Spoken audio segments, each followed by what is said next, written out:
नमस्कार, news room में आप सभी का स्वागत है। केंद्रीय गृह मंत्री अमित शाह ने 2 दिन पहले ही लोकसभा में अपने भाषण में कांग्रेस नेतृत्व पर तीखा वार करते हुए कहा था कि कांग्रेस पार्टी की लगातार हार का हिसाब एक दिन कांग्रेस के अपने कार्यकर्ता ही आलाकमान से मांगेंगे। अमित शाह की यह भविष्यवाणी राजनीति में सिर्फ एक बयान नहीं थी।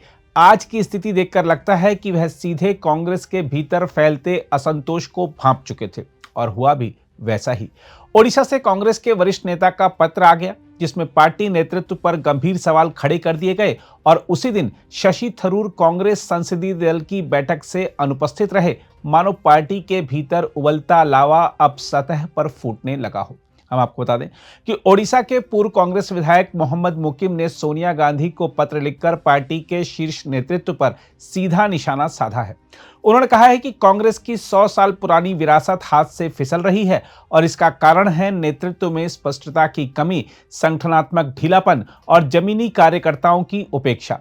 मुकीम ने मांग की है कि पार्टी की बागडोर ऐसे नेता के हाथ में दी जाए जो युवा, ऊर्जावान और प्रभावी जनसंपर्क क्षमता रखता हो। उन्होंने इस संदर्भ में प्रियंका गांधी वाड्रा का नाम प्रमुखता से उठाते हुए कहा कि पार्टी को अब नए नेतृत्व की सख्त जरूरत है। हम आपको बता दें कि मुकीम के पत्र में यह भी कहा गया है कि कांग्रेस का वर्तमान नेतृत्व ना तो चुनावी धरातल समझ पा रहा है, ना संगठन को मजबूत कर पा रहा है। यही कारण है कि हालिया उपचुनाव में कांग्रेस को भारी पराजय झेलनी पड़ी।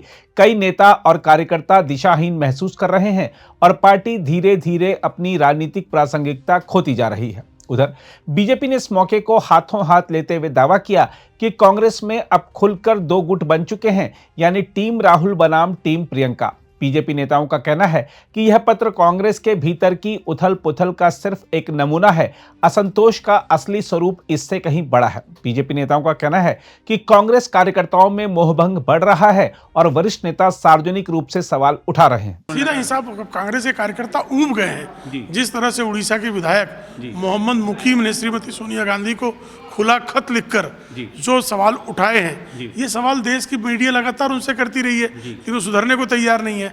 अब जो है कांग्रेस का सामान्य कार्यकर्ता स्वयं श्रीमान राहुल गांधी के कुकर्मों का हिसाब मांग रहा है। देखा जाए तो यह सिर्फ एक पत्र नहीं, बल्कि यह कांग्रेस के गिरते मनोबल, बिखरते नेतृत्व और टूटती संगठनात्मक आत्मा की चार्जशीट है। जिस पार्टी ने इस देश को आजादी दिलाने में भूमिका निभाई, जो दशकों तक सत्ता में रही, वह पार्टी आज अपने ही नेताओं के पत्रों, नाराज कार्यकर्ताओं और दिशाहीन नेतृत्व के कारण राजनीतिक खाई की ओर तेजी से फिसल रही है।